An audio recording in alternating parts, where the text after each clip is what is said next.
os países envolvidos na guerra. Eu não vou falar de todos, eu vou falar apenas de 3. Eu vou citar 5, né? Mas eu só vou falar... Na verdade, eu vou citar 6, mas eu vou falar de 3. Então, veja. Os países envolvidos, mais que os principais.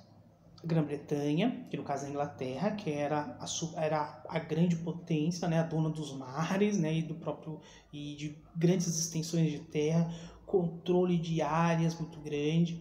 Depois vinha a França também, né? Aí, que também tinha grandes áreas, tinha acabado de estar saindo de um processo complicado com a questão, a queda de Napoleão, lá no comecinho do século XIX, mas que isso vem trazendo uma situação para a França, né? Depois vem a Alemanha, que se unifica, né, em 1871, tá bom? Principalmente na figura do Kaiser Guilherme II, né? Depois tem a Rússia, né, que ainda é a Rússia, não é a União Soviética, ainda é a Rússia, né, comandada por um czar, né? Depois tem o Império Austro-Húngaro, né?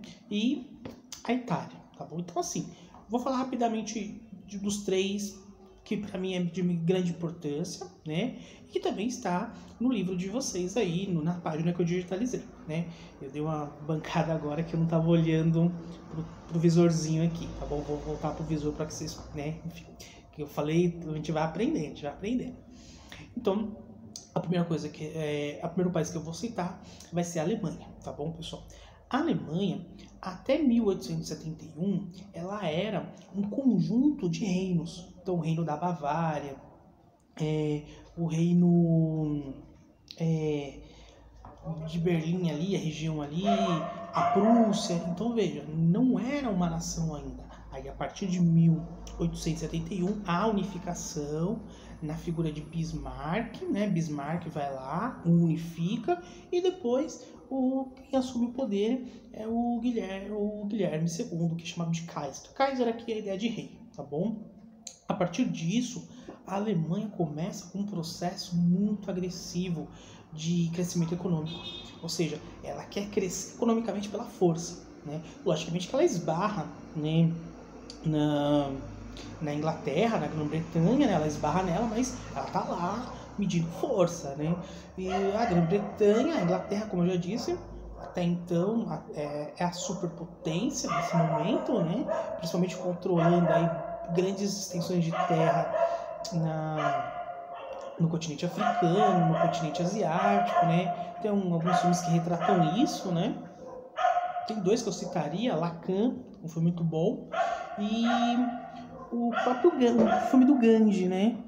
Que também vão retratar isso, tá bom? E então ela é a senhora dos mares. Ela tem um comércio muito efetivo, controla os mares pela sua marinha, não só mercante, mas a sua marinha naval mesmo, tá certo? E tem a França também, que eu citei, né? Que também tá aí na corrida. O legal a gente entender é que, em vez de a Alemanha bater de frente, né, com a Inglaterra, que era superpotência, não, ela começou pelas beiradas, né, ela começou pelos pequenos. E não que a França fosse tão pequena assim, não é isso, né, mas entre França e Inglaterra, a França estava um pouco à frente em poder de força, tanto econômica como militar mesmo, tá bom? E aí a Alemanha vai brigar dentro da Europa nesse primeiro momento por um território que é a Alsácia-Lorena, uma região ali de fronteira entre a Alemanha e a França, que é uma região muito, muito rica em minério. Então a França vai acabar perdendo esse território e a Alemanha já está no continente europeu e ela vai brigar pelo Congo, né? Vai brigar por um território na África, no Congo, tá bom? Aí a Inglaterra vai entrar nessa ação e vai meio que mediar aí, tá certo? Mas a mediação ocorre, mas não segura, tá bom? Então já estava muito, vamos dizer assim, muito sabido, ou ele já tinha uma noção de que ia ter um conflito entre França e Alemanha, ou Inglaterra e Alemanha. A única coisa que eu acho, que é o meu pensamento, tá? Pelo pouco que eu li, é que talvez eles não tivessem a noção de que isso ia acabar num conflito generalizado, né? Eles acreditavam que ia ter um conflito ali muito regional, né? Muito parecido com como foi as guerras anteriores, ou seja, ia ter duas nações, iam brigar ali por um tempo, e aí ia fazer acordos, paz e tudo normal. Eles acreditou que eles não imaginaram que ia ter um conflito assim generalizado, um conflito que iria meio que envolver todo mundo, tá certo? Isso você tá aí na página 31, tá bom? Aí, pessoal, na página 32, que é legal, gente, eu vou falando das páginas para vocês irem meio que mapeando onde vocês devem ler para reforçar o que eu falei, tá bom? Ou mesmo ajudar o entendimento. Aí nós temos aí a política, né, de alianças. Porque, veja, por mais que essas nações europeias estivessem brigando, elas acabaram fazendo alianças políticas. E qual é a intenção dessas alianças políticas? Era criar a ideia de força, era a ideia de aumentar o seu poder, tá bom? E aqui eu vou colocar um mapinha aqui, ó, vai aparecer um mapinha que nós vamos ver essa questão, né? Então você vai ver que de um lado vai estar formando ali a Tríplice Aliança, né, entre a Alemanha, o Império Austro-Húngaro e a Itália, né?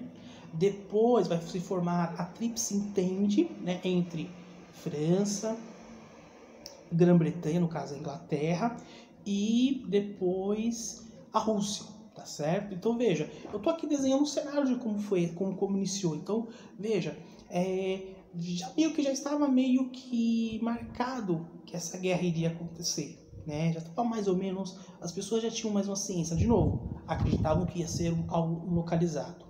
E o mapinha mostra, interessante para nós, que o mapa que eu vou colocar aqui, que vai aparecer, ele mostra isso, né? Então veja, esses acordos, o que também é importante nós sabermos, é que esses acordos não eram acordos que todo mundo sabia, ficamos sabendo depois. Então veja, foram acordos que foram realizados às escondidas, às escuras, né? E ninguém meio que sabia. Então quando vai ter a gota d'água, né, que vai ser o início da guerra, aí, e todo mundo acaba sendo puxado para a guerra, como se todo mundo tivesse preso numa corda e eu puxei eu puxei todos, aí a gente fica sabendo desses acordos. Então eu vou dar um exemplo aqui, vou dizer o que foi.